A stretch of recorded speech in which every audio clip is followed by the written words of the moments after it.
Hello YouTube family, કેમ છો બધા? મજામાં અને મજામાં થશો. તો આજે હું તમને અમારી લીલી ડુંગળી અને લસણ બતાવવાની છું કે કારણ કે એ તો બધાને હોય જ છે, પણ જો મારા વિડીયોમાં બન્યા રહેજો અને તમારું ખૂબ ખૂબ હાર્દિક સ્વાગત છે મારા વિડીયોમાં. તો હું તમને આ લીલી ડુંગળી ને લસણ બતાવી. જો બધાને આવું તો હોય જ તે, પણ અમારે જો આ વરસાદનું કેડ સામું પાણી હતું તો એ આવી ડુંગળી રહી છે, નકર તો બધું બગડી ગયું હતું. કપાસ ને શીંગ ને તો કાંઈ સારું રહ્યું જ નથી. તો મિત્રો આજે મને જરાક મજા જેવું નથી, તો હું વિડીયો બનાવી નાખું છું પહેલાં, અને થોડુંક કામ કરવાનું છે. તો સારું, તો બપોર ઘડીક આરામ કરી લઈશું. તો હું તમને ડુંગળી ને લસણ બતાવવાની છું, તો મારા વિડીયોમાં તમે જેમ બને એમ બના રહેજો. તો હું તમને જો બતાવું છું. જો આવી ડુંગળી છે, અમારે ડુંગળી છે,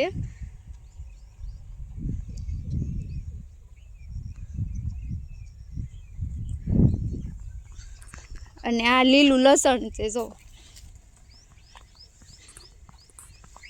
લીલું લસણ છે.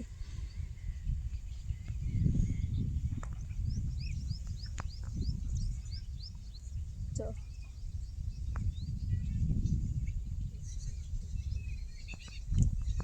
અને આ છે ગાજર, બહુ સરસ છે. અને આ ગાજર છે. જો ગાજર ને પડખે લીલા ધાણા છે. તો કોને કોને સંભારો ભાવે એ આવી જાય. જો ગાજરનો સંભારો પણ મસ્ત થાય છે અને હલવો પણ બહુ મસ્ત થાય છે. તો આપણે સંભારો એ કરશું ને હલવો એ કરશું. જે ગાજર નાના છે, મોટા થાય ને પછી.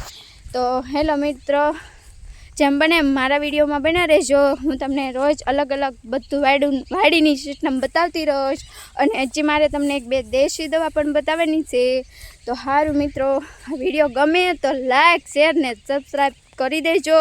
તો સારું મિત્રો, અત્યારે હવે મારો વિડીયો પૂરો કરું છું. જય માતાજી, બાય બાય, ટાટા.